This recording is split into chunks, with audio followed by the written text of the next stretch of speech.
Good evening, folks. We'll get started. This meeting takes place in the traditional and ancestral territory of the Mi'kmaq people. We are all treaty people. Like to start, are there any additions, deletions, changes to the agenda? There isn't any. Good. Approval of the agenda. Recommendation to council approve the agenda for November 12th, 2025 meeting as presented.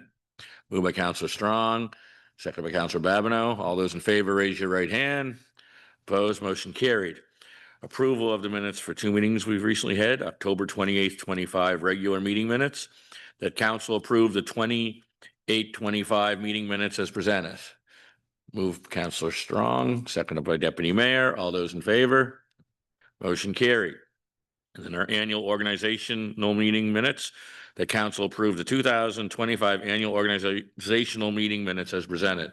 Moved by Councillor Greek, seconded by Councillor Babineau. All those in favor?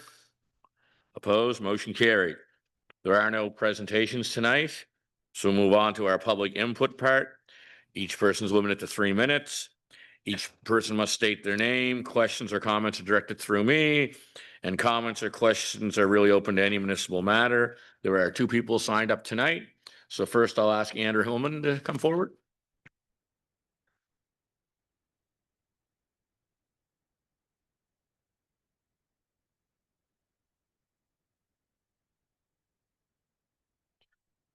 Good evening, Council, Mayor.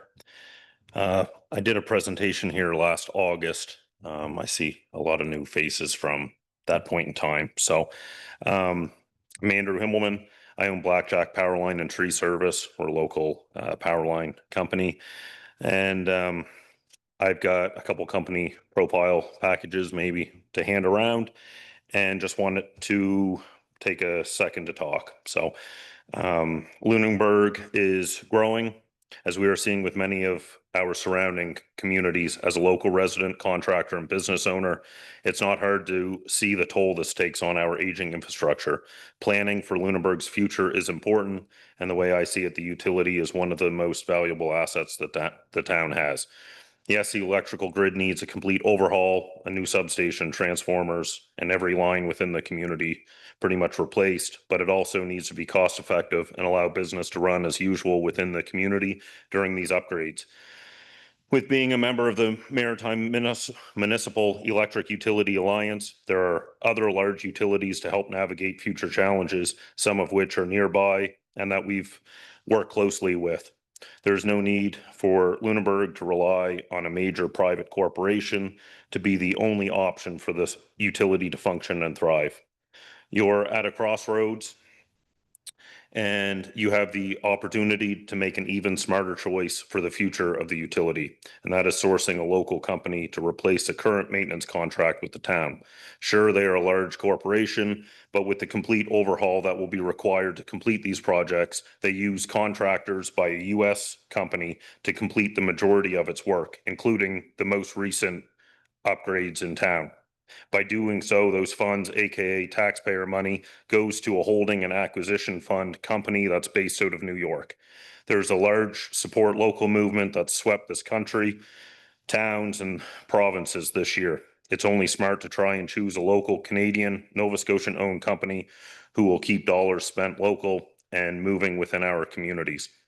Not only considering the power needs for the community, council and town government have also highlighted the need for preventive maintenance, which is also forestry and tree trimming, which is also another area of our business. We would be able to alleviate the need for forestry procurement, as all grid maintenance, vegetation, and tree trimming removals would be done in-house and through the utility, as it used to be years ago. We would really appreciate a chance to meet with council and staff to show what we could provide before a contract renewal with the current contractor happens by the end of the month. I have reached out prior to council and the mayor, which would have been back in August when I did a presentation. And now is the only time to really show how we could work together to revitalize the utility as an asset for the town, all while keeping things local. Thank you for your time tonight. And like I said, I got a couple company profile if everyone wants to take one. Okay. Thank you, Andrew. Thank you very much. Thank you.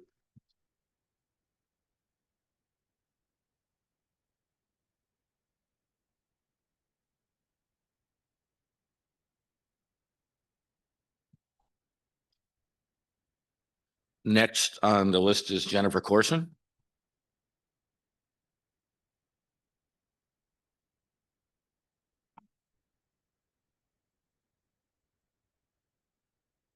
Hi, good evening. Jennifer Corson, Solitaire Inc. This evening, you have an agenda item which wraps up over a year and a half of work with the town staff, committees, PPMs, council meetings. I'm still standing and I'm still committed. The staff report reflects work by professionals in the planning, design, and engineering fields, including your staff, our firm, and our consultants. It's also a summary of many participants who have attended meetings, listened, and provided comments. We recognize the time and care that community members have taken to participate and share their views, supportive or critical, all of which have strengthened our proposal. We have listened at each meeting. We have returned with updates, revisions, and responses to these questions. This is a very important moment for council to consider how to prioritize affordable housing.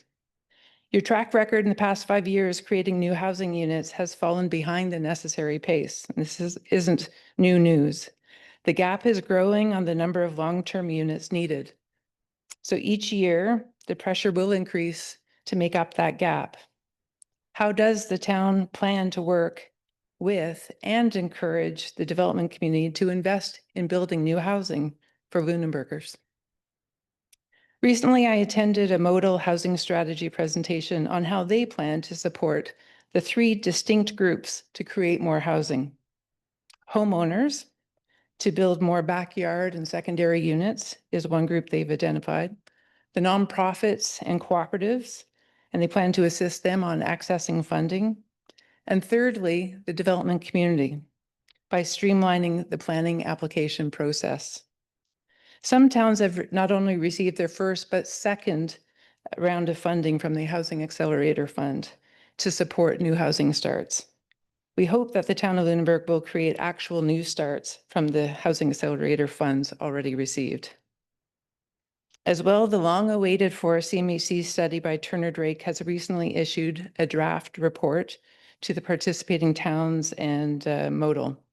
Our talks with that consulting firm confirms what we all know to be true. Lunenburg has experienced a population growth and long-term housing is needed for our younger generations and retiring downsizers. Our Fulton and Brook project, which you're going to be reviewing tonight, is one step towards this goal. It's not the cure to the total number of units needed, but it is a bellwether of what could be more housing units to follow, or it will confirm what many in the development community have stated, that Lunenburg doesn't want to see change. So what should be made clear is that your discussion tonight doesn't it doesn't imply that it's a go or no go for this project or for the status of our project. Our decision to apply for this amendment route was to bring the best housing project forward. And as of right project will have fewer affordable housing units. It could have a larger footprint with commercial space that's required, which will have a greater impact on traffic and parking than our proposed project. So I urge you, as you hear from your planner tonight, that to see that we're still standing and we're committed to this project, and that we hope that the town is also committed in return in creating more housing units for Lunenburgers. Thank you. Thank you.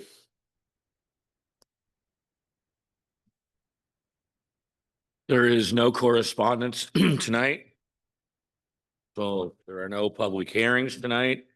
There's no business arising and unfinished business, so we'll move right into 11.1 LUB amendment, rezoning of PIDs 60703-881 and 60703-899.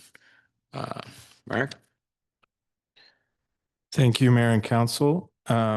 As discussed in the accompanying report and the agenda package, This verbal report is to provide council with a policy-based assessment of the rezoning application submitted by Solterre Incorporated for 2 adjacent subject lots on Brook Street. The application requests amendments to the land use bylaw to rezone both subject lots from commercial mixed use to general commercial use, and to rezone the parcel has frontage on Falkland from Form Zone Old Town, New Town 1 to Marine Form Zone. To provide some background information, so what is the project and what's being asked? This proposal was brought forward and has been presented at a previous council meeting on September 22nd. It's a step design that includes a 3-story structure on the lot fronting Falkland and 6-story design on the adjacent lot further away. In simplest terms, the developer is asking for allowance to permit residential units throughout the ground level on both lots, and is asking for variance to the setback requirements for the lot that's closest to Falkland. The Marine Form Zone has height limitations of 63 feet. However, the developer and proposal submitted has committed to respecting the existing 34-foot height limits of the existing Old Town, New Town 1 Form Zone. For further clarity, what's currently allowed on these properties as of right? From a Form Zone perspective, structures with the same height as what's proposed and overall scale can be developed as of right. And what's different, the developer would be required to have 2 separate buildings, basically to meet the regulations for setbacks on the existing front lot, on the rear and side yards. This would limit the configuration and options for development. From a use zone perspective, residential units are also not allowed on the first floor on either property. The land use bylaw prohibits residential dwelling units, in the commercial mix zone. This applies to these 2 lots and the number of properties along Falkland in that block area. So just to clarify, the municipal planning strategy is the policy document that guides land use and development in town and provides the context and policy for a variety of land use and development topics. The proposal presented has been evaluated by staff against those policies and the contextual information contained within it, as well as the broader planning framework. Public feedback is extremely important to the process, and the level of feedback received identified several areas of concern that we have tried to provide some clarity on in the accompanying report. Staff have summarized the outcomes of the public input process in the report, and written correspondence has been included as well. Highlighted concerns include potential impacts on the working waterfront, the transition of those lots to residential use, height concerns, and on-site parking adequacy.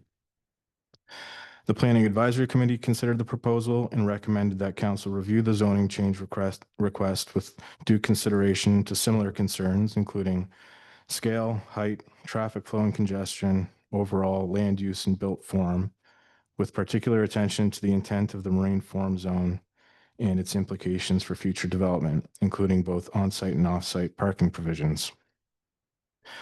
So to move to the staff analysis against the policy, council has indicated, just to provide some brief context on the current context, council has indicated its intent to undertake a comprehensive review of the MPS and LUB, including topics such as parking standards, form zones, and development agreement provisions.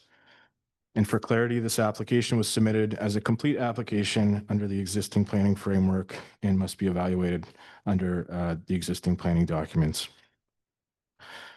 So to move to particularly related to the form zone and character considerations of the proposal. Concerns and questions have been raised regarding the proposed form zone change, which applies to only lot 60703A81. That's the one that's closest to the Falkland, and that it could alter the intent of the use of the waterfront or diminish opportunities for working waterfront uses. Staff have reviewed the policy and note that the overall planning framework in its layered approach is meant to regulate form and use separately.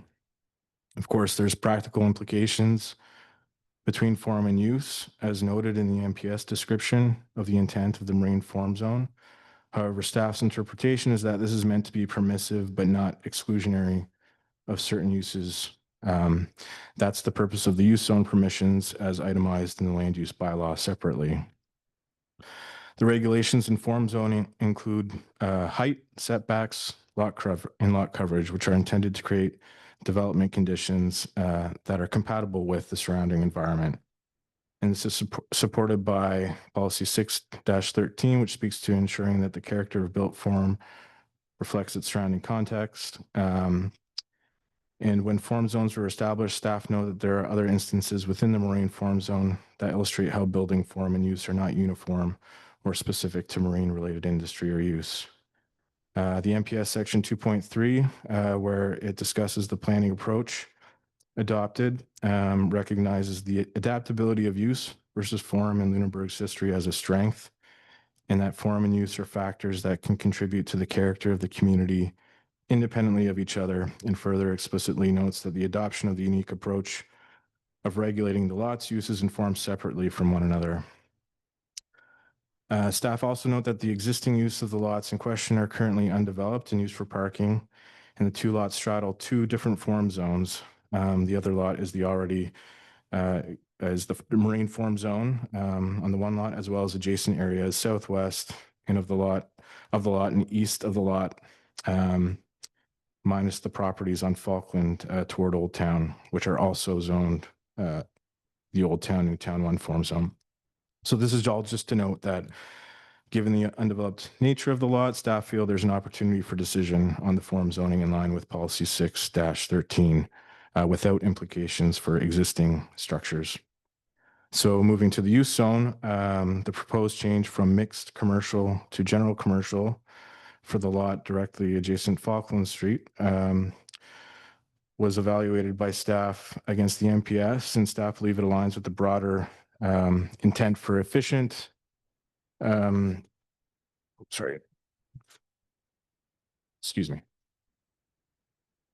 flexible growth in the town's serviced area. And as noted in the overarching commentary and policies under section 3, in keeping with the town's alignment with the provincial statements of interest related to infrastructure and housing.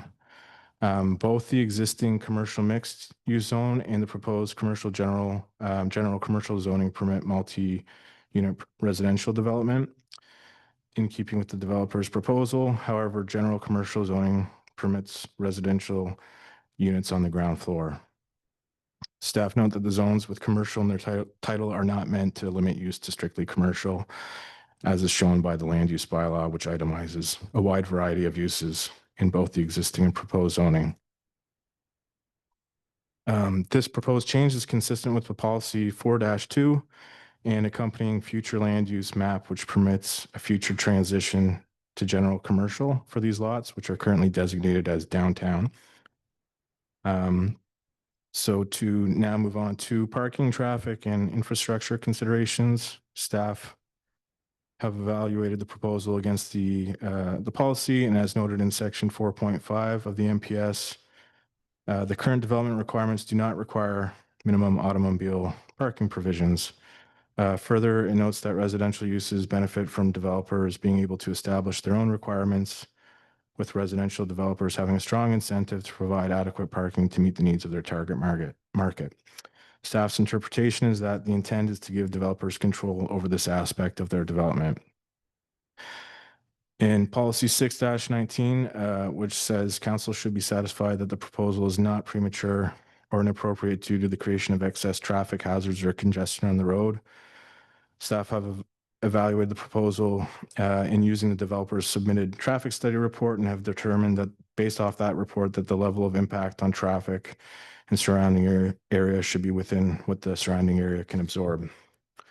Town staff have provided comment relating to the servicing studies and details provided by the developer and have noted some items that would have to be addressed in the detailed design phase, including fire flow analysis for water servicing compliance with town specifications and or engineering approval related to streets, driveways, and sidewalk placements, which would formulate part of the development permit process. So moving on to broader community development consideration related to housing, this proposal is conducive to enabling an increase in purpose-built long-term rental housing supply within a fully serviced and central area.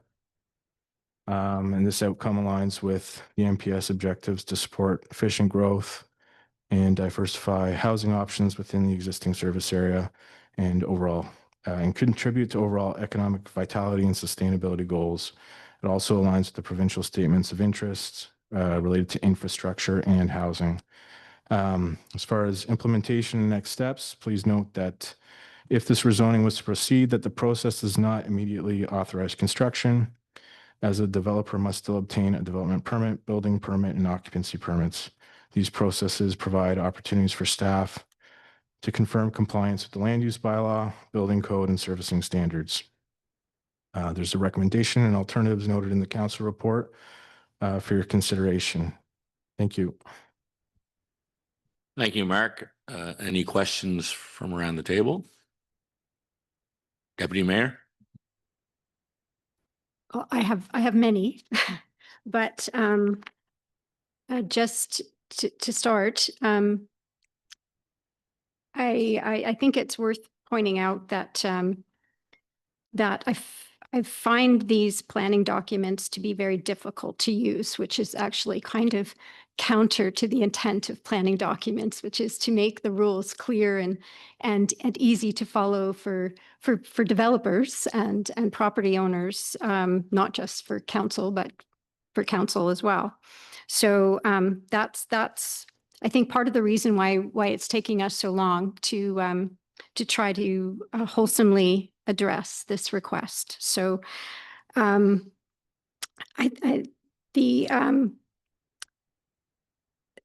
think also it's important to note that just in response to the comments made by Ms. Corson prior to this report about the opportunities provided through planning documents for housing and for the appropriate development of housing. And kudos to MODL. I know they're working very hard to institute their very first MPS and LUB. And it's a difficult process. And I know they're working very hard to get it right. I'm not so sure we got it right with our last attempt, but we have had planning documents for decades now. So this is, what they did get right, I think, in the most recent 2021 MPS and LUB was that there are greater opportunity for development than had been provided previously. So the opportunity for accessory dwellings and so on is actually captured in these planning documents, which is an improvement and an update from what had been available before. So I don't think the opportunity for development of housing is really what's in question here, nor do I think it's a question of the fact that there is a need for housing. I think we all are in agreement. To what degree, I think, is still to be determined. I think the studies, there are draft studies at this point being made, and we're still trying to figure out exactly what the need is and what the type of need of housing is. So I think that's important. So the question, one of the questions I have in trying to better understand these documents is the difference between general commercial and mixed commercial. So there's two distinct, and these are for use, that there's two distinctions. And I know, in general, one permits residential occupancy without the need for a commercial component, and the other does not. But why was there a need? Is there any understanding of through intent with the policy development as to why there needed to be a distinction? Commercial is commercial. It makes sense that there be opportunity for some residential with commercial. If you look at our downtown, most of the storefronts have accommodations provided, as part of the building. So I'm just wondering if you can provide any insight as to why there needed to be a distinction. My understanding is that the commercial mixed use zone, the intent was to create that ground level commercial space, sort of in line with what was proposed in the Main Street form zone. If you look at the form zones, it does sort of match up there. There's that little pocket that's in this area that, you know, that isn't in the Main Street form zone, but the rest of it actually does extend into the existing Main Street form zone. So the intent, my understanding, is just to create some ground level commercial space to lead to that sort of downtown, mixed use mixed use within the same discrete structures, rather than the overall general commercial, more mixed use generally in that zoning. If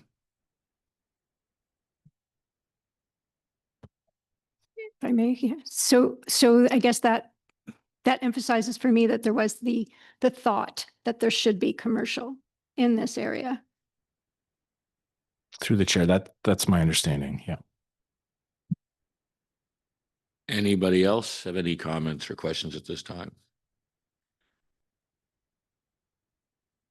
And nobody else have any comments or?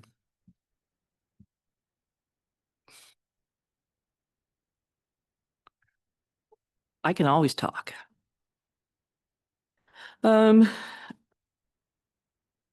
will admit that the size of the package was a little bit overwhelming, being that we were away 2 days last week, and then for me for work, and then Remembrance Day. I do have some questions, some things I'm not sure on, and I applaud any of my colleagues who have the clarity of mind to be able to vote tonight. I don't. There's just too many questions that I have that I need some clarification on with Paul or with Mark. I brought something over the weekend, which is above my pay grade, so I'll have to come see you, Paul. But I'm not there. I'm just not ready. And I do take offense to one thing that was said tonight. We're against planning, or we're against development. That is so wrong. I am not going to throw open the doors and let development just happen wherever, whenever, and for whoever. And I'm tired, me personally, hearing we're not for development. It's wrong. Drop it. Stop it. And look at the issues involved. Thank you. Anybody else? Councillor Strong? Anybody? Councillor Babineau? Yes, so Rachel the deputy mayor was just talking about, the difference between commercial general and commercial mixed. But I guess where I'm kind of stuck is that this particular development is actually high density residential. And I guess I'm just confused about how those two things are able to mix, like a general commercial versus mixed commercial versus high density residential. I'm just wondering if you could maybe expand on that. Yeah, so basically the intent when they developed the different zones, or the different use zones, is they created like a matrix of a variety of uses, a few dozen uses in there, including residential uses. So they delineated the name, the nomenclature, general commercial or commercial mix. They did consider each individual use when establishing those, and they are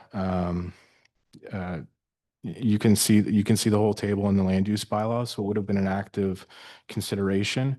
It's the idea of general commercial was to provide for a wide range of uses, including all types of residential use. Anybody else? Go ahead.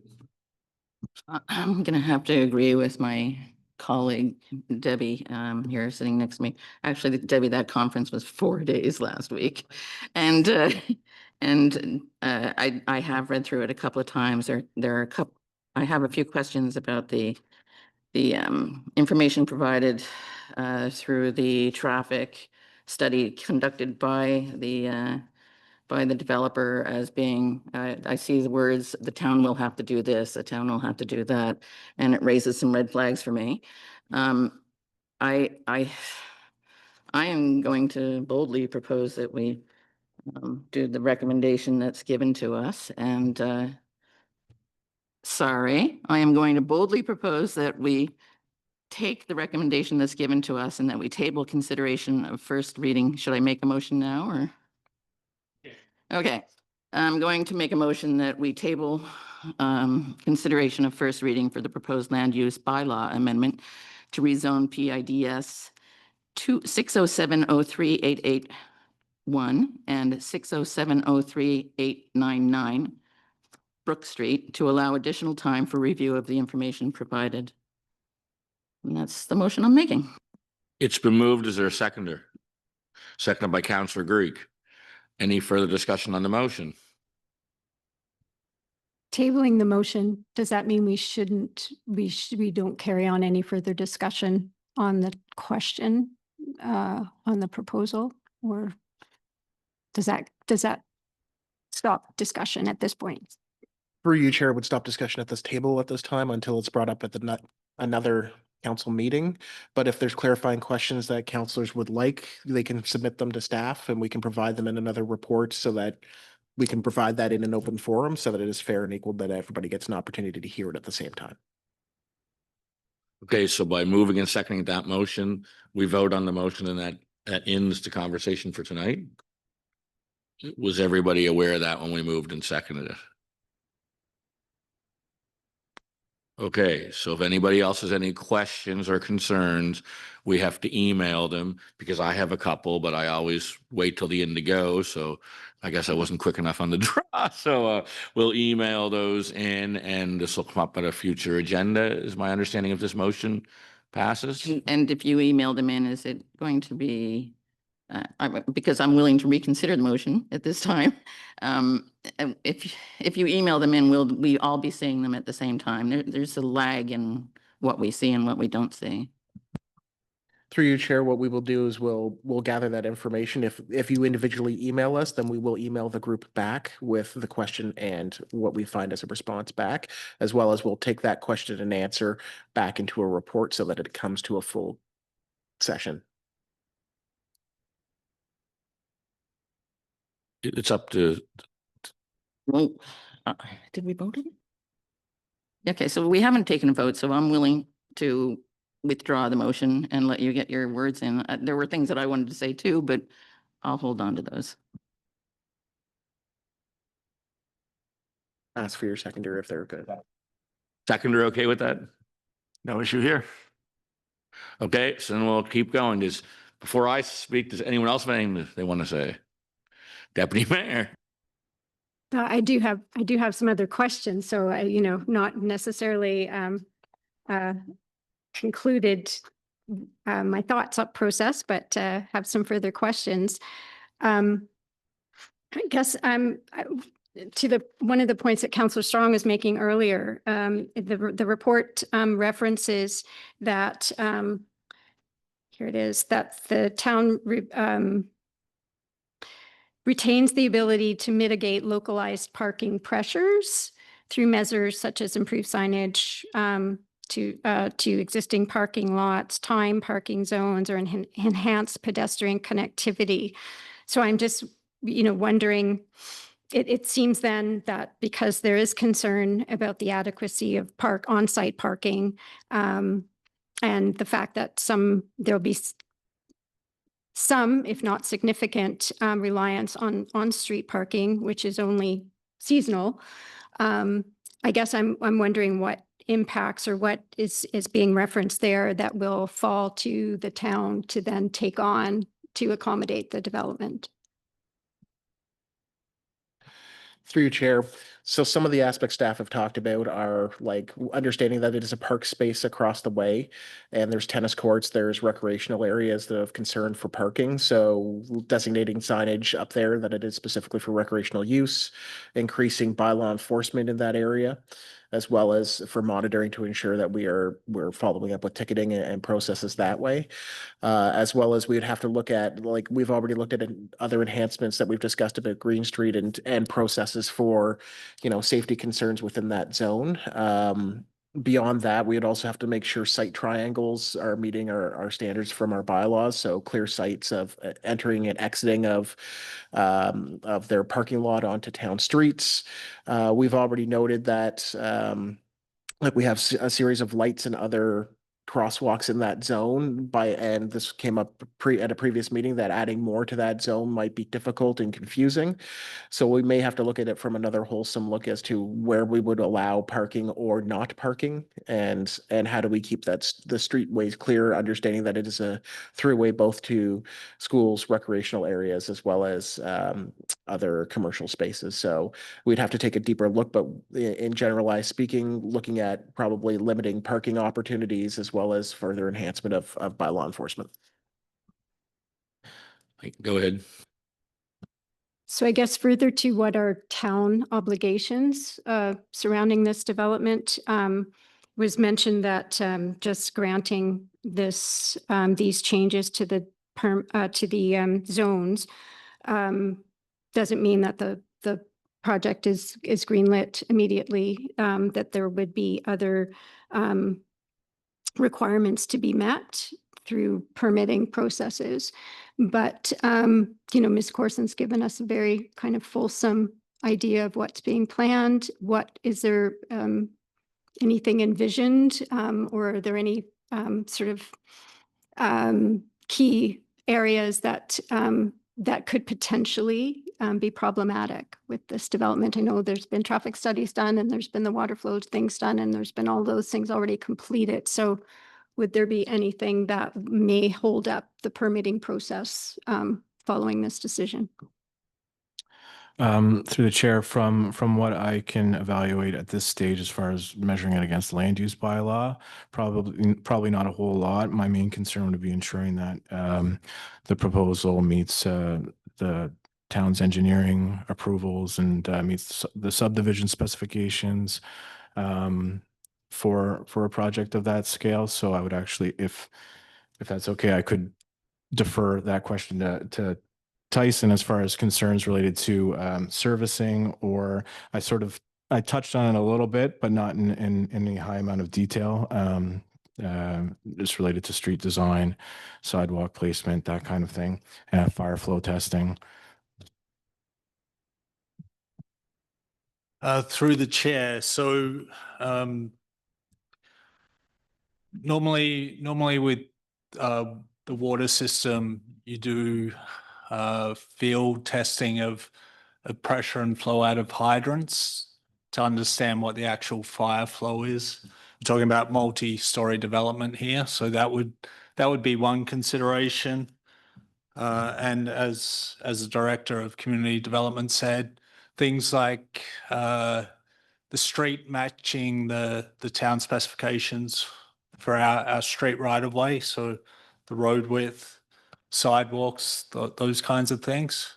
So I haven't seen anything yet that in terms of the field testing for the water flow, because Public Works would be involved in the testing because we're the ones that operate the hydrants.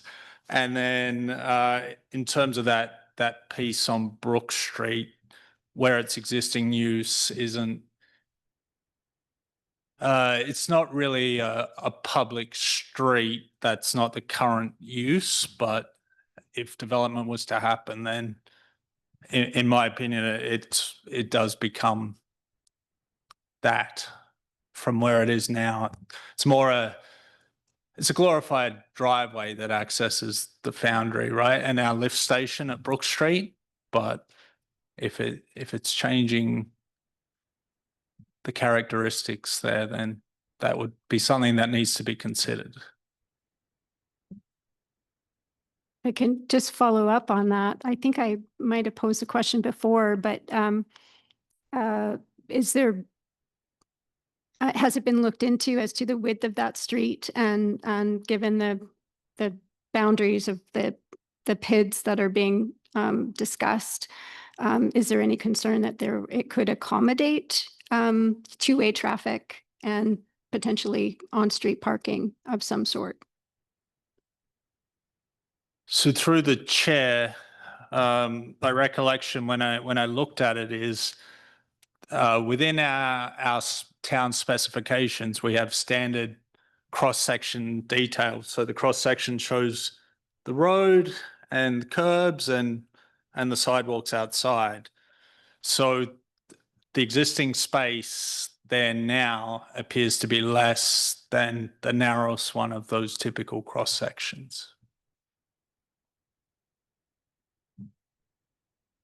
Thank you. Anybody else? For you, Chair, just clarification on to Deputy Mayor's is also looking at it from the electrical grid and timing of that and what would have to be as a budgetary consideration for work. If approved, that would have to be looked at as what's next to come forward and the timing of build as well. Okay, I basically will, I guess, throw the one comment that I definitely want to bring up tonight. Somebody reached out to me today with a question that I couldn't answer. So I looked into policy 5.1 and the question was, the MPS clearly ties form to function in policy 5.1.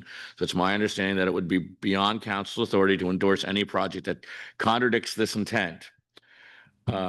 So like they, as well as I, would appreciate any explanation as to how this interpretation was reached and whether we ask for a written legal advice that supported the analysis, because I will say after reading everything, I've always been confused over this, but it's very confusing, the whole form zone. But how do we take an area and turn it into the marine form zone or make it, or it is marine form zone that clearly says intended to maintain the distinct character of a working waterfront with its fishing, shipbuilding, and interpretive tourism operations. That says it right in our policies, yet we're talking, we can put whatever words we want into this motion. We're turning it into a high density residential development, which isn't mentioned that I could see in there. So again, you know, we can call it general commercial, mixed commercial, marine form. We are actually rezoning that property, you might as well say, into high density residential. I'm not sure why we have never looked at it and just looked at it from that perspective. It would be, I think, more clear to the public, number one, to what we're actually trying to change it to. And I would certainly understand it better because again, I don't understand how that definition of marine form zone would ever allow a 6-story residential unit on that property, you know, that would match any one of those characters that I just read off there. So again, I'm confused. So I can certainly see how citizens are confused. And then the only other comment I'd make along with that is that I'm so, along with Councillor Daphne and Councillor Strong and a few others, I am so sick of the anti-development and anti-housing comment that I hear for those that are 100% behind this project. There are some that are in the middle, there are some against it. What we're trying to do here at this table is make a decision, and we've witnessed communities all around the province rush to supposedly solve the housing crisis around us. And you know what? Now they've realized they've made some mistakes in areas, but once those developments are there, they're there. So we're trying to get it right. And I'm sure we're going to make mistakes even in trying to get it right. But it's obvious that the last council that changed the MPS and the LUB and made it the easiest planning documents there is probably in Atlantic Canada because they wanted to encourage development. And we can't even come to an agreement on those documents. We're actually asking ourselves to change those and make them even looser.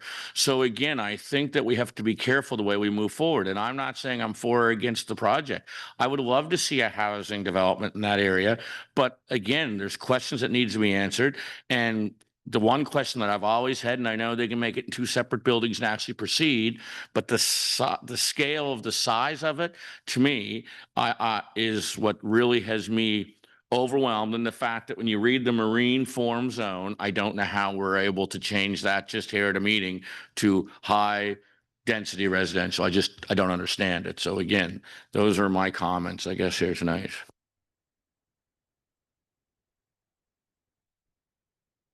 Thanks. And just through the chair. So basically, the way staff interprets the MPS intent is predominantly through, there's a section that distinguishes the planning approach that clarifies that the three separate layers are meant to regulate the zoning separately. So the form zones, although there's some ambiguous language in the marine form explanation that's in the MPS, it's meant to be permissive rather than exclusive to that. So if there is a marine form use, it's the intent was to be able to permit these types of activities within that framework.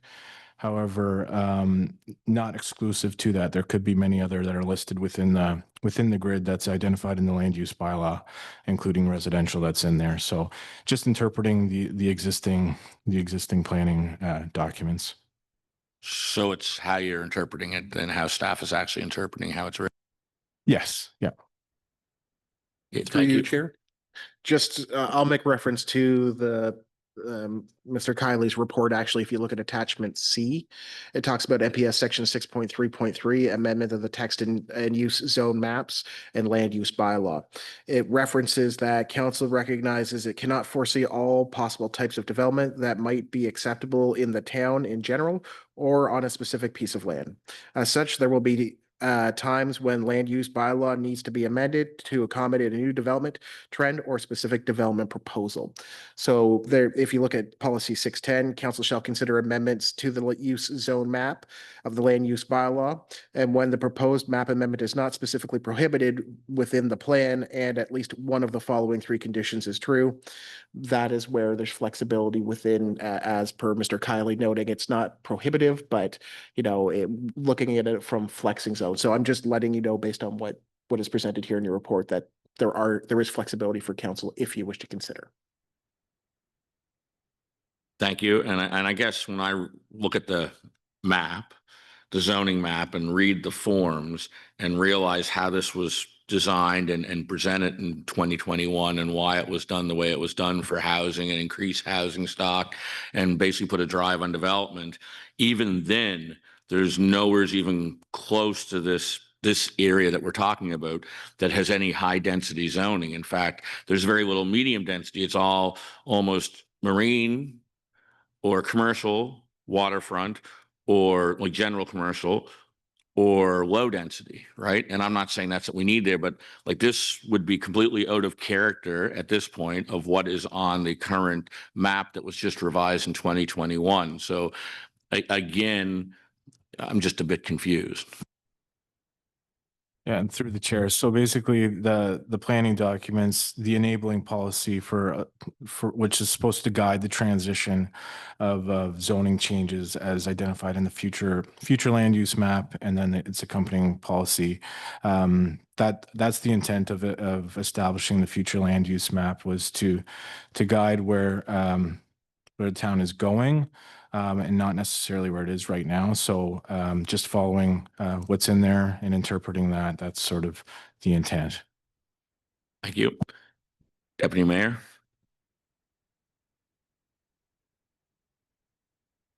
I guess, yeah, just further to that, because that similarly to what the mayor was saying, if you look at the future land use map that was provided, so the PIDs we're talking about were basically intended to be commercial, and the future land use map doesn't change that. It's still intended to be downtown commercial. If you look at that for land use, then again, I don't know, there doesn't seem to be it wasn't envisioned, it wasn't, you know, so the outcome from the CCP was, yes, we need lots of housing, we need it throughout town, we need it to be permissive with how things are zoned, and that was accomplished. And yet this was not envisioned. And to the 6.10 policy, where it talks about what changes of use are acceptable, it mentions the fact, if I can find that one, there were 3 acceptable, so downtown commercial land use designation permits, general commercial use, institutional use, parks and recreational use. But again, what was not envisioned as a future use was high-rise residential. And I know it's permitted, but it was not, and it's permitted because marine form allows the height. But those other commercial uses don't allow that height. So I don't think it could have been envisioned by the authors of this document, which are the rules that we're trying to abide by. Sorry, just through the chair. So the way staff interprets the future land use bylaw, or not the bylaw, future land use map and accompanying policy is it assigns the various designations. So in this case, it's the downtown commercial designation, which, as you know, as the deputy mayor notes, which permits future transition into commercial general, or general commercial, institutional, or parks and recreation.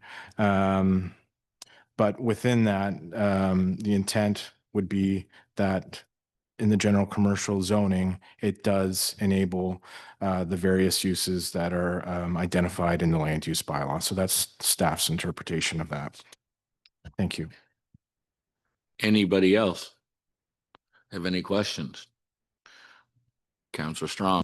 I'm just circling back because probably the last thing you should say to somebody is you're not doing anything to promote housing and in the town of Lunenburg. I made a notice of motion at the last meeting looking for that information, and that's forthcoming to, I guess, at some time, of what is in the works, whatever, you know. But this council actually approved a 20+ housing project in Old Town Lunenburg, where there has never been a housing project of that magnitude for the last 100 years. So I just want to make that maybe move to the side of the agenda of going forward on this, is that we are trying to be very careful and responsive to the community in having questions and trying to understand what the impact of this is to the town of Lunenburg. And we did the same thing with that 20+ unit, if anybody wants to remember, but it's been approved now. So that's all I wanted to say. But if you want me to go back to my recommendation, I'll do that at this point, unless there's other comments coming from the. So before we make the recommendation or our recommendation, does anyone else around this table have anything they want to say? This is going to be one of the biggest decisions we will make probably sitting at this table. So if we have any comments or questions or concerns, here's where we should be saying them, and not after the meeting or at home tonight. Deputy Mayor? I have another clarification just to have made, and that's with respect to the change. Like, so if we grant the change to marine form zone for the front PID that's being requested, I just want to clarify that this is a change to our zoning, not particular to this development. It's a change to our zoning map.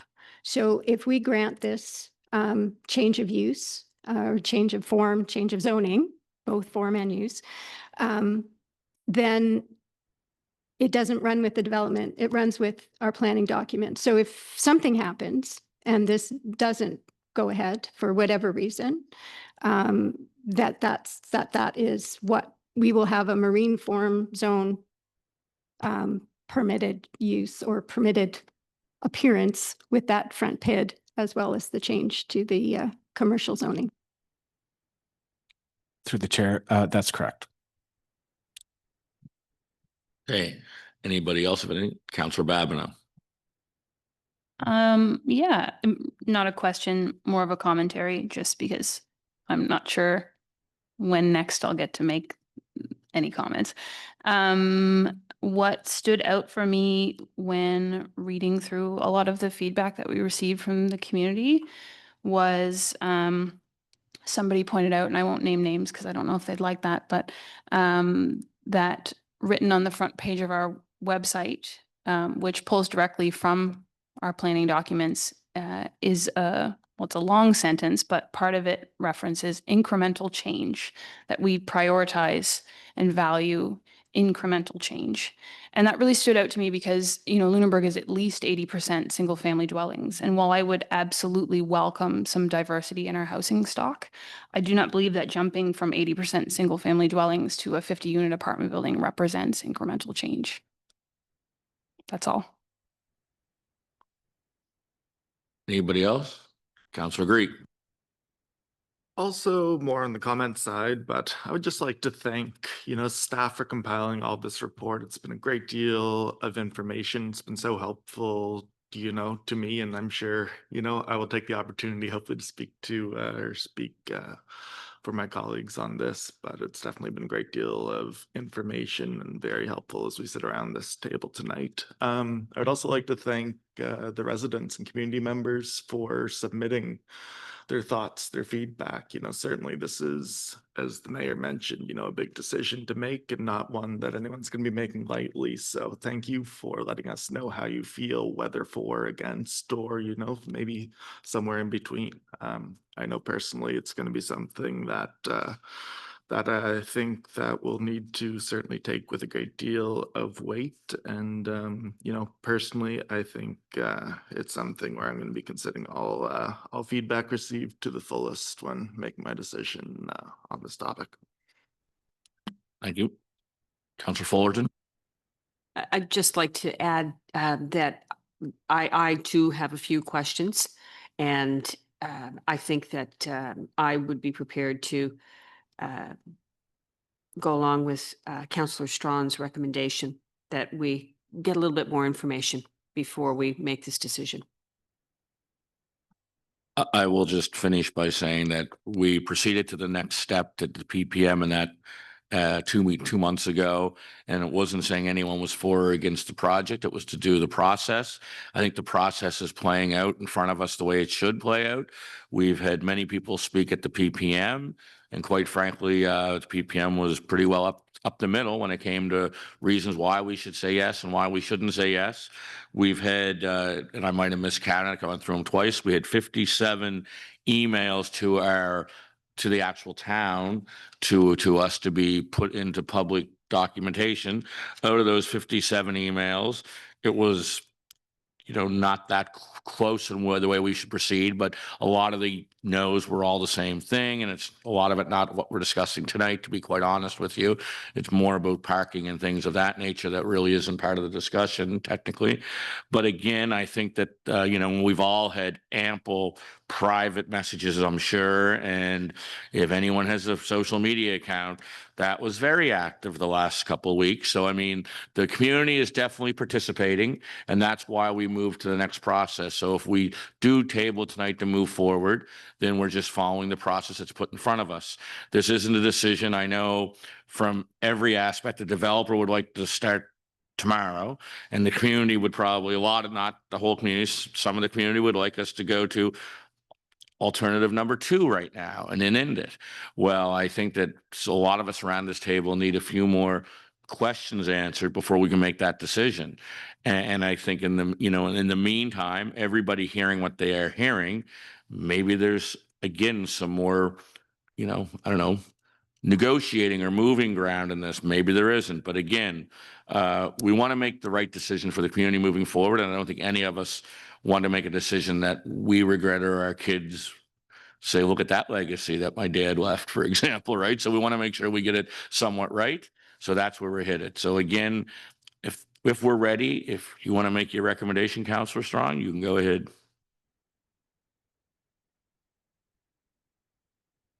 Can't hear me. Okay, get right up close.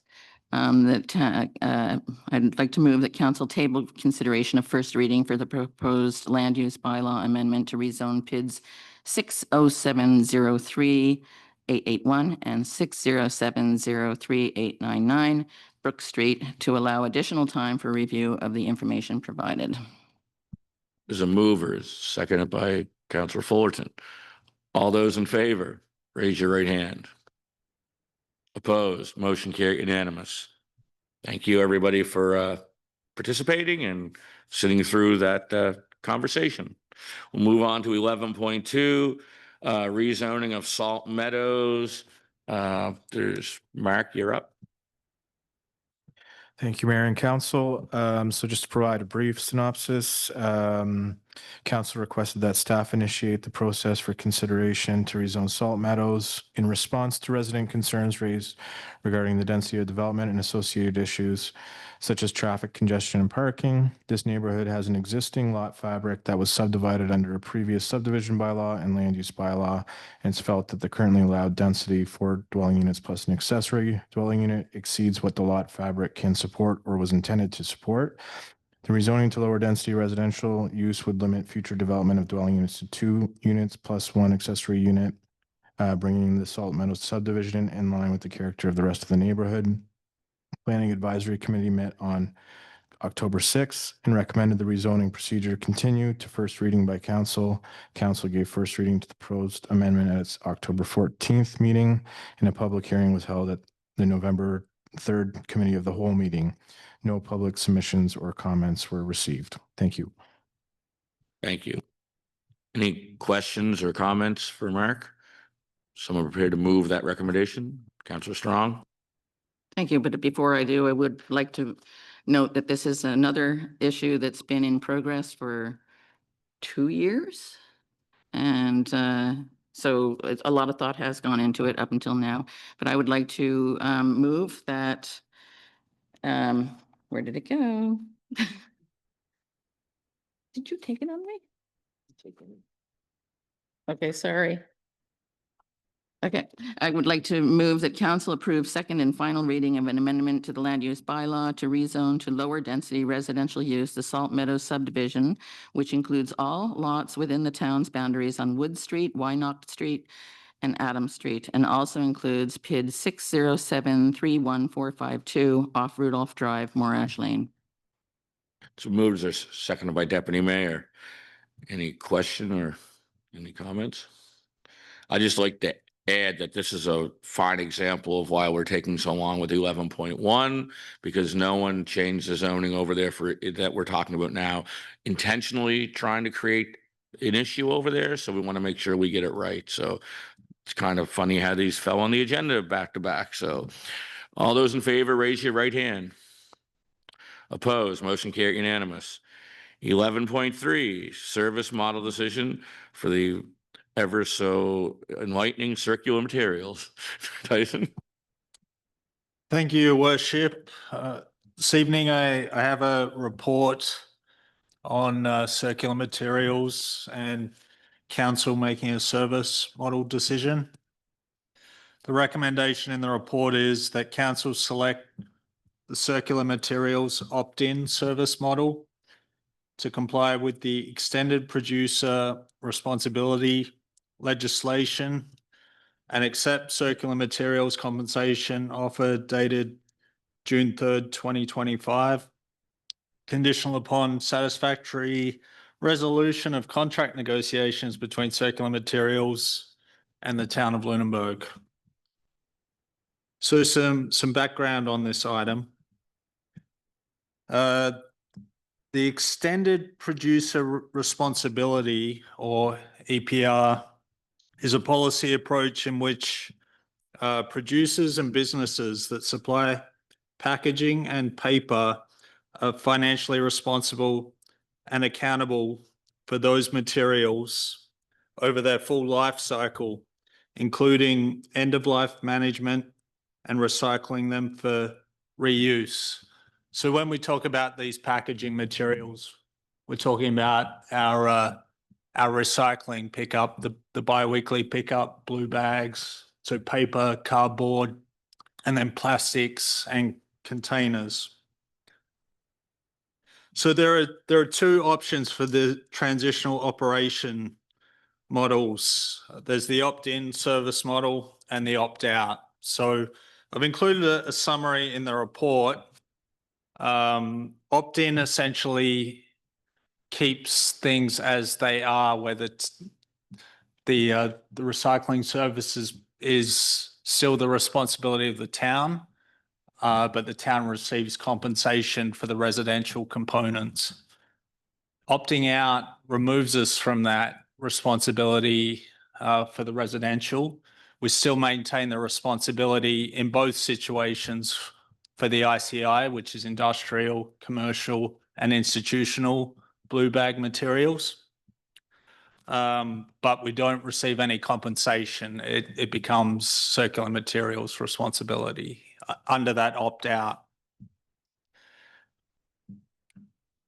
So in terms of discussion, this has been an ongoing discussion, circular materials and municipalities for the past more than a year. So back June 3rd, we received an offer from Circular Materials that's detailed in the report. At the $4.95 per stop per month for the residential pickup. So based on our breakdown in town, we have about 1,531 locations for pickup, and 1,320 of those are residential. So there's about 211 that we're counting at the moment. That would be the ICI pickup that the town would still be responsible for. So based on that, we received an offer. There'll be a slight change in that the blue bag materials, because they're circular materials, the blue bag items will be going to Why Not Settlement in Modal rather than Kaiser Meadows in the municipality of Chester. So as the town, we have no say over where those items go. They're circular materials. So just wanted to clarify that point. So as I said, staff are recommending we opt in at this time based on staff being able to negotiate successfully with circular materials. In terms of the opting out, it was considered by staff, but there are a number of issues that we can foresee. One of them would be the lack of efficiency in making pickups for 211 stops for the town rather than the 1,500 plus. There would likely be added confusion for the residents in town. If there's an issue at the moment, they call Public Works and we help them resolve it. If we were to opt out and then a call comes in, it's not something that we would be dealing with as the town. We'd be referring them on to circular materials, and it just adds more links in the chain, and it's not the service that our residents are used to. So within the financial section of the report, kind of based on the offer from Circular Materials and our commitments with our curbside contractor, we've done a cost projection. So in the left-hand column, you can see the costs with the estimated with the curbside collection contract that we're bound to till March of 2030. And then you can see the compensation in the center column. And then you can see the new estimated cost for curbside collection. So in 25-26, because we've only got 4 months to go in this financial year, there'd be an estimated cost of $8,400, which is still a decrease of $23,000. And working down through the table, you can see that it lowers through the life of this agreement, and it lowers a $70,000 commitment to in the order of $1,000. So It's a substantial win for the town. Based on our discussions with the curbside contractor, with the reduction in pickups, we'd still be looking at a cost in the order of $30,000 or $40,000 per year. So based on the financial aspects, opting in is a fairly clear win, and would allow those monies to be allocated to other needs we have in the town. So that concludes the report, but if there are questions, happy to answer them. Are there any questions? Councillor Greek?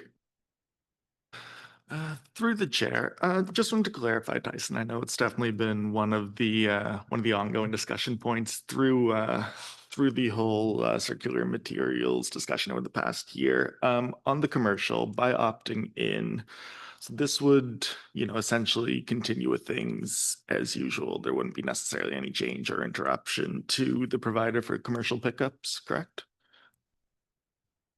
So through the chair, by opting in, things would remain very similar for everyone in terms of Tuesday, Thursday, Friday pickups.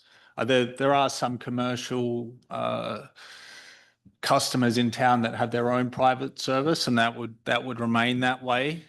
The only cost that we would have as the town, where it would be picked up and it's being processed at the facility, it was included in the report, but I didn't include it in my summary. We'd pay $65 per stop per month $65 per stop per year for those ICI collections. So 211 times 65. And that's considered in the financial summary that we included there. So, but in terms of for customers, they would still put their garbage out the same day. There wouldn't be any sort of difference between, like there would be if we opted out, where circular materials would just want to take the residential, which there's some buildings in town where we have both, as we've talked about already this evening, and it would get complicated very quickly. Any other questions? Deputy Mayor? Through the chair to Tyson, thank you. I just, you've worked on this for a year or so. I know the Region 6 has been talking about this for many, many years. I served on that committee many years ago, and this was a topic of discussion back then. So it's nice to see it finally coming to some resolution. And I'm very pleased that extended producer responsibility is being enacted. I think, from a more global perspective, that those who are creating the waste are taking responsibility to remove them and look after them. Sadly, I think, again, sort of from an ideological perspective, I think we're, creating another monster somewhat with another large company sort of just being brought into the picture. And yet, from a practical standpoint, from our perspective, I think certainly the opt-in, as is recommended, is certainly the way to go, and it's a step in the right direction. Anybody else? Anybody prepared to move the recommendation? Councillor Greek? I move that council select the circular materials opt-in service model to comply with extended producer responsibility legislation and accept circular materials compensation offer dated June 3rd, 2025, conditional upon satisfactory resolution of contract negotiations between circular materials and the town of Lunenburg. It's been moved. Is there a seconder? Councillor Fullerton. Any further discussion on the motion? All those in favor, raise your right hand. Motion carried unanimous. 11.4. Tyson?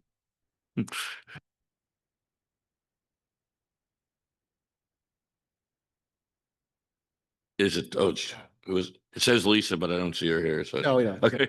Thank you, Chair. So this actually is in regards to the proposed snow removal policy update. So this has come to the table previously to council as discussed over the last several months. What we are seeking to do is just again, what was presented to council before, update the policy to really reflect in the main sections that that we are no longer responsible or will ever moving forward plow private roads, driveways, or other. This was needed for clarification purposes to really strengthen the policy as discussed previously. So if council has any questions in regards to that, then open to those. Any questions? Someone prepared to move? You have a question or? Okay, go ahead, move.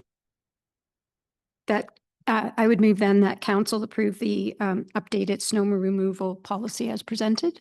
Moved by Deputy Mayor, is there a seconder? Councillor Strong, any further discussion on the motion? All those in favor, raise your right hand. Motion carried unanimous. 11.5 is the new policy approval for meeting recording and live streaming policy. Kayla? Perfect, thanks.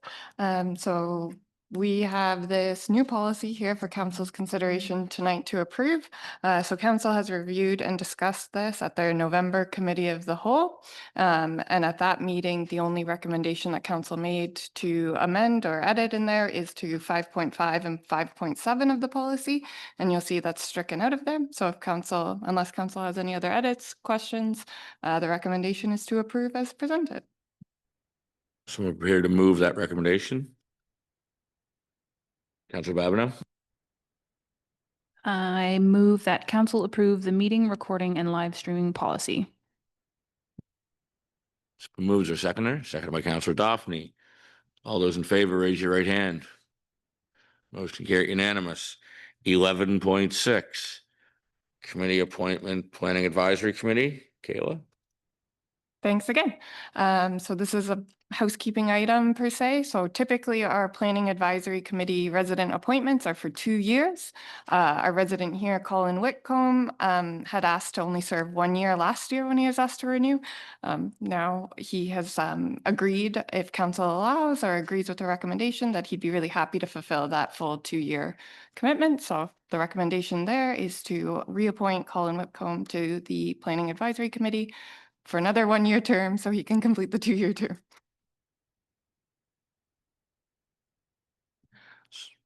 So someone prepared to move that? Moved by Deputy Mayor, you have to read. Sorry.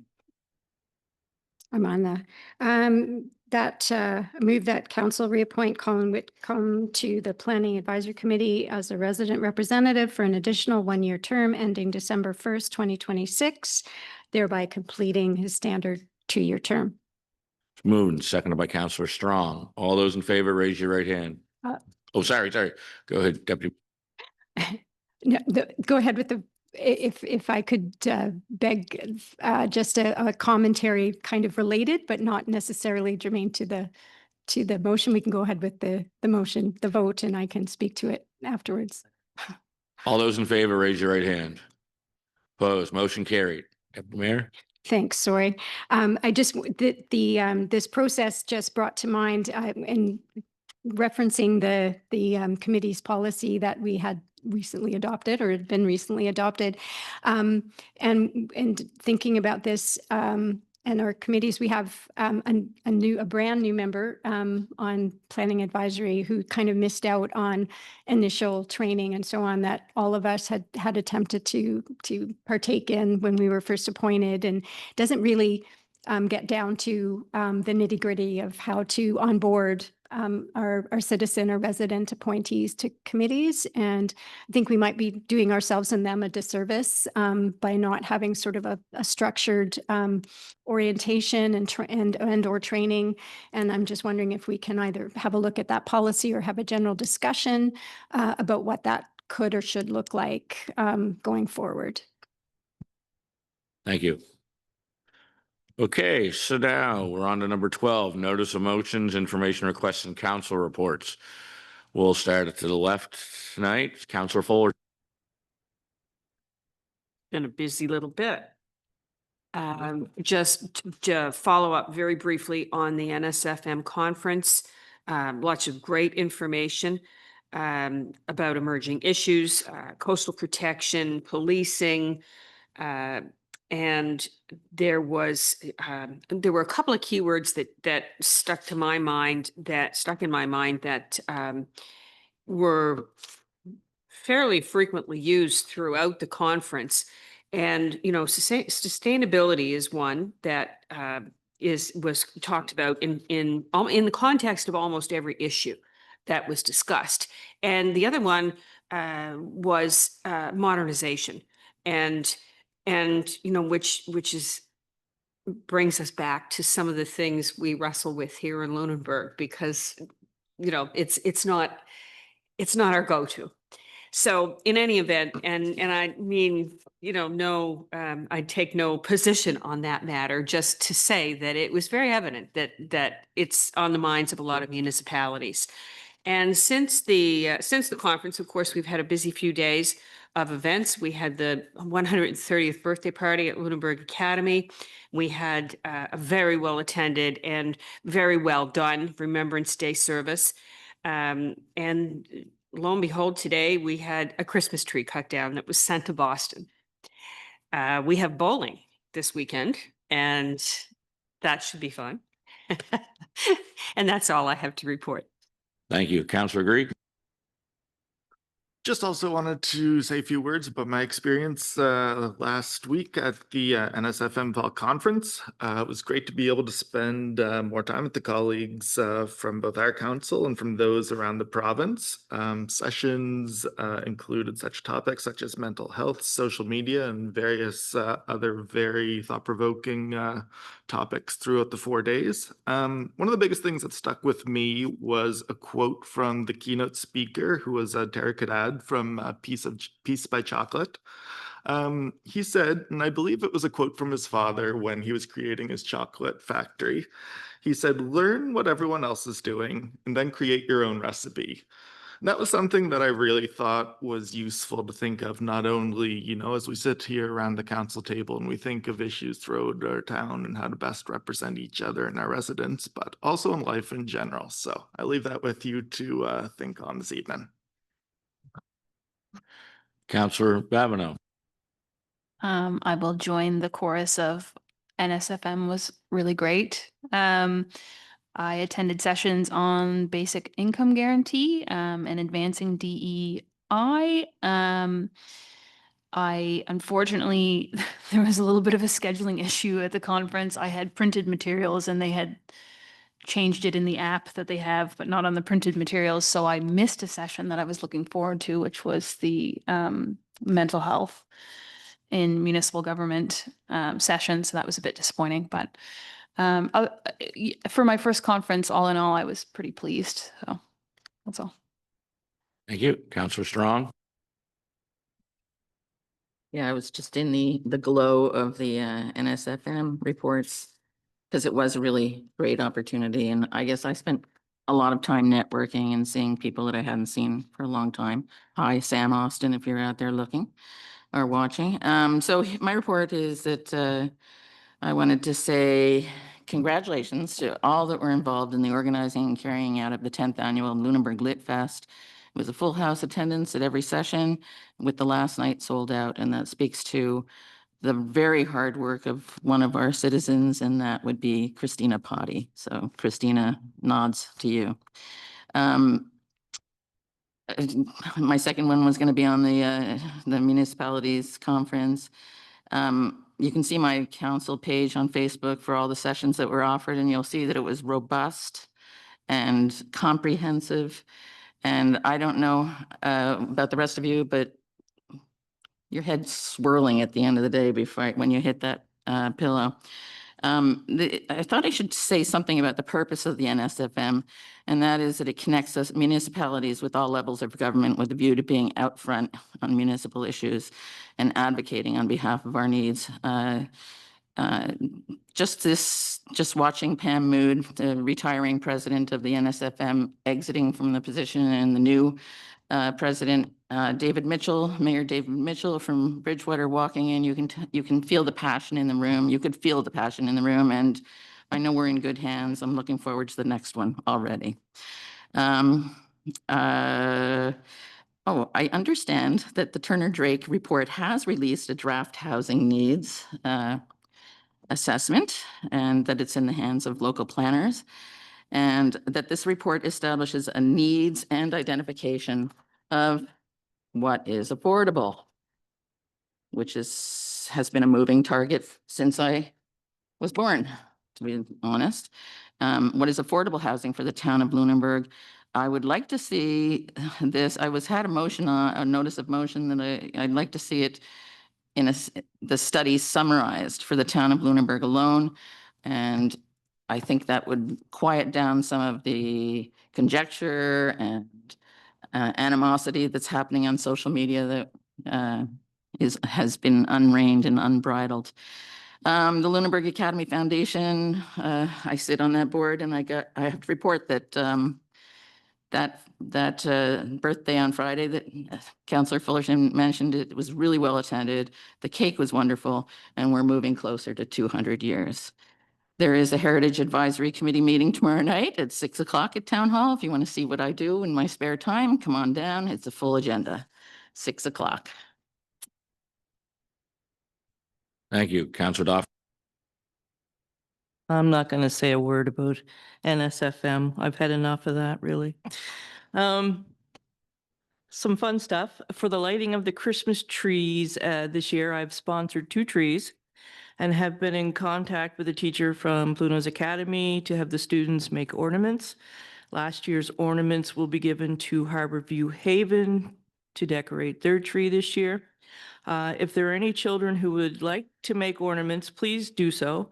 Make sure they are weatherproof and first name and age on the back, and get mom or dad to send me off an email so I know that they're coming. And finally, further to Councillor Fullerton, anyone remember the Pro Bowlers Tour of the 80s on ABC? I used to have to watch that because my grandfather liked it. The star bowlers of nowadays will be shining. Ms. Byrne is quite the bowler, so she tells me. Will be shining at the Bowling for Kids toy drive at Pajo's this Saturday night. Council team and a staff team, but there's no competitive energy between the 2 teams. We're just going to have some fun. Right, Kayla? Deputy Mayor. I don't think I have anything new to add, and just would, I guess, add emphasis to the Remembrance Day service, which is always moving and heartwarming to see the number of people who attend that very important event in our community. NSFM, in stark contrast to Councillor Babineau, I have been there many, many times, and yet every time I go, I always come away inspired and encouraged and refreshed and renewed, despite the overwhelming amount of information you're trying to absorb. So it's a very valuable experience, and this year was no exception to that. And certainly the highlight for me was the keynote address this year. So Tarek Haddad is truly an inspiring human. And so if you don't already know him, which most people do by now, look him up. Thanks. Thank you. So again, staying on that note, I'll start by saying that the NSFM was very informative this year, very educational. It was glad to see such a great attendance by our council. I had the opportunity and the pleasure to host 3 sessions, which I gained great experience from. And one thing I've noticed really during the conference was this was probably the most ministers and MLAs I have seen at a conference and actually participate and speak. I think at the round table or at the head table, the one morning there was 5 ministers or 6, and there were other MLAs in the audience. It's also nice to see our Minister of Municipal Affairs was also a municipal councillor for 9 years.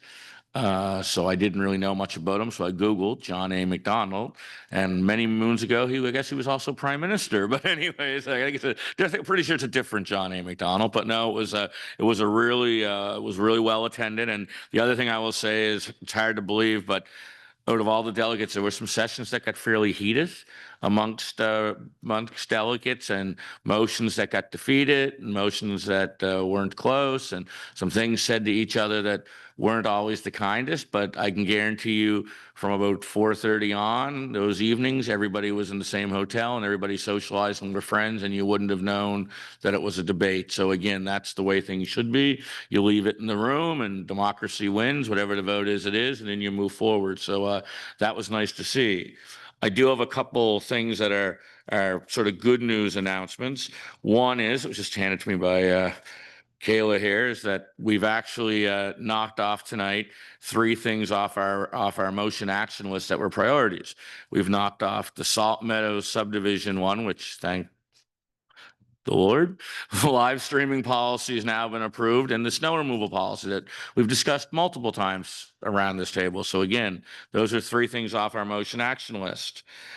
Secondly, there was an announcement today that, for those of you that didn't see it, I received an email today from the CEO of Harborview Haven, and first he starts by thanking us for all our help in the process, and he really doesn't think they could have managed to stay in Lunenburg without our support. So it is with great pleasure and excitement that I inform our residents, staff, and community that the construction budget proposal for the new Harborview Haven project has been officially approved by the Department of Seniors and Long-Term Care. This approval marks a major milestone, allowing us to move forward into the construction phase of our new building. We sincerely appreciate the hard work and dedication of everyone involved in the detailed planning and budgeting process that made this success possible. I would also like to extend my heartfelt thanks to everyone for their patience and support as we worked closely with the project team and government partners throughout this process. I look forward to sharing further updates as the project progresses and to celebrating each step toward our new home together. Warm regards, Tim. And I would just like to add that if it wouldn't have been for Tim's persistence and dedication during this whole project, never giving up, because some would have, because trust me, it just seemed to be one more hurdle after another. Money changed, the prices came in. So again, I think that's a really good news story for the community. You hear all kinds of rumors on the street that it wasn't going to happen or whatever. Well, it is. It's now been approved. So again, that's a good news story. They employ well over 200 people. It'll be individual units for 144 residents with all kinds of amenities that I can guarantee you the existing Harborview Haven wouldn't obviously have. So again, great news for our people of the community. Another note that I received from Tyans. Tyans had asked me that if there was any groups or whatever that they felt contributed to the community in a tourism manner, organizations back months ago. I actually forgot I did this. So I nominated the Lunenburg Board of Trade, and they're receiving $500 from Tyans. So that's a positive thing. And then last but not least, for sure, tomorrow at noon, for those of you that are available, we're doing the transgender flag raising ceremony up here at the flag area. So again, that's all I have to report at this time. When I get an opportunity, I will sit down and do a little report about NSFM, but this last week and a half to 2 weeks has been kind of crazy. So again, that's all I have to report, and we'll move on. If nothing else, nobody else anything? Okay, so the motion action list is on the agenda. We've already finalized that, and as you can tell, we're knocking things off. Again, I want to thank staff. Once we actually gave them direction on the motion action list and we get down to work, we're actually seeing some progress. So again, thank you very much. There is nothing in closed session tonight, so a motion for adjournment is in order. So moved by Councillor Strong. Meeting adjourned. Thank you very much, everybody, for coming.